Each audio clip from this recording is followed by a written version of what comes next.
नमस्कार, जय श्री श्याम, जय श्री राम। और कैसे हो मित्रों? बढ़िया बढ़िया ही रहना, बढ़िया ही चाहिए, क्योंकि जिस प्रकार का समय चल रहा है ना, कभी भी आपकी जान जा सकती है, तो ध्यान रखो। आज हम आपको एक फैक्ट बताते हैं। फैक्ट का मतलब तथ्य बताते हैं। मान लीजिए मेरे यहाँ पे, कहाँ पे, यहाँ नाभि की खुजली चल रही है, ठीक है।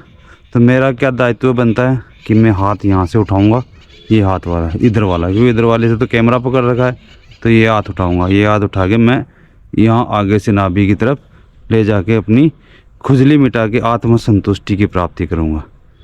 यही है ना मेरा दायित्व भाई। नॉर्मल दायित्व तो यही होता है भाई। मैं अपने जो शरीर के क्या बोलते खाज है, उसको मिटाने के लिए अपने हाथों का प्रयोग करते हुए सीधे तरीके से उसका समाधान या निराकरण करूं।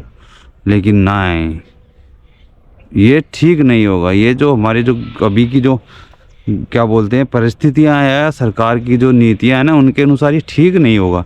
ये सही तरीका नहीं है। मुझे क्या करना चाहिए, ये हाथ उठाना चाहिए और अपने पिछवाड़े की तरफ डालते हुए आगे से निकाल कर, मतलब टांगों के बीच से निकाल कर, फिर खुजली का समाधान करना चाहिए। अब आप सोचोगे कि यार इतना तो हाथ लंबा है ही नहीं, तो लंबा करो भाई। हाथ लंबा नहीं है तो लंबा करो, क्योंकि जो अभी सरकार की नीतियां चल रही है ना, या जो क्या बोलते हैं उसको, जो पंचायतों का गठन हुआ है, उनके अनुसार तो यही जो प्रक्रिया है, यही आपको अपनानी पड़ेगी। भाई आप रहते कहाँ हो? यहाँ, लेकिन आपको जाना कहाँ, आपकी पंचायत कहाँ है? वहाँ थी पहले। अब कहाँ जाना है? वहाँ जाके फिर आपको उधर जाना है अपनी गांड मरवाने के लिए।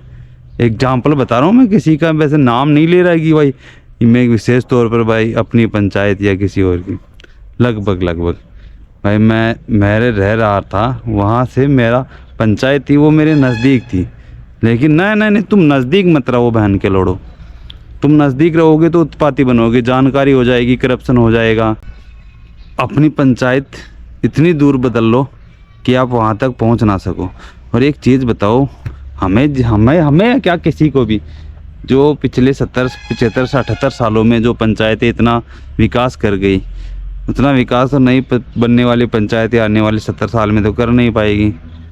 और कर ले तो बहुत बढ़िया है, अगर 5 10 20 साल में कर ले, लेकिन अपने जीवन काल में तो नहीं कर पाएगी। इतना ही बचा है 10 20 साल।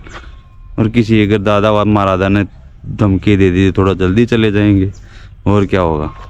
तो हाँ, तो ये मतलब अगर आपको किसी पंचायतों का गठन ही करना था, इससे अच्छा है तो सभी को नगर पालिका बना देते जनसंख्या के आधार पे, तो सबसे अच्छा था। कि भाई अगर आप मानते थे कि जनसंख्या ज़्यादा है, या फिर क्या बोलते हैं पंचायतें ज़्यादा विघटन करना, उससे अच्छा है यार नगर पालिका बना देते, थोड़ा लाभ ही मिल जाता हमें ही, और हम भी किसी नगर पालिका के रहने वाले कहलाते। या जो कोई भी हो जिनकी पंचायतों का विघटन हुआ है, उनके बारे में बोल रहा हूँ मैं। या फिर जिला घोषित कर देते, और उससे भी अगर सब्र नहीं हो रहा था तो राज्य घोषित कर देते। देश की मांग तो हम कर नहीं सकते, क्योंकि हम तो देश के वो सर्वश्रेष्ठ नागरिक हैं। क्या नागरिक है? सर्वश्रेष्ठ, अच्छे नागरिक है। हम देश को तोड़ने की बात नहीं कर सकते, लेकिन जिला तो घोषित कर ही सकते थे ना। क्योंकि अगर आपको इतना लग रहा था कि ये गांव इतना बड़ा हो गया है, इसका 4-5 पंचायतें तोड़नी है, तो नगर पालिका बना देते यार। 2-4 लोगों को रोजगार मिल जाता, साफ सफाई की व्यवस्था हो जाती, रहने खाने की व्यवस्था हो जाती। अब कोई बोलेंगे कि इतनी जनसंख्या नहीं है कि नगर पालिका बनाए, तो फिर इतनी जनसंख्या भी नहीं थी कि उसकी 5-5 4-4 पंचायतें बनाए।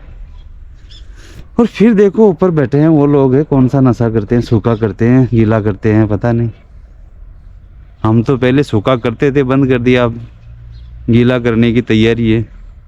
ठीक है दोस्तों, ये कोई वक्तव्य हमारे गांव की पंचायत के लिए नहीं था, समझ गए।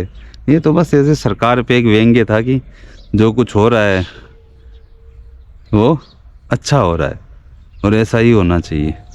इसी के साथ हम वो क्या बोलते हैं, देश विश्व में सर्वश्रेष्ठ लोकतंत्र बनेंगे। क्योंकि लोकतंत्र का तो वो नियम ही है ना भाई, जो लोग चाहिए वो नहीं होना चाहिए, सरकार चाहिए वही होना चाहिए। ठीक है दोस्तों, इसी के साथ हम हमारा प्रवचन ख़त्म करते हैं। ख्याल रखो अपने परिवार का। मज़े लो, ज़िंदगी की इतनी बची है, वेंचोद क्या करोगे फालतू का रंडी रोना करके। ठीक है, खुश रहो, मस्त रहो, अच्छे रहो। जय श्री श्याम, जय श्री राम, जय हिंद।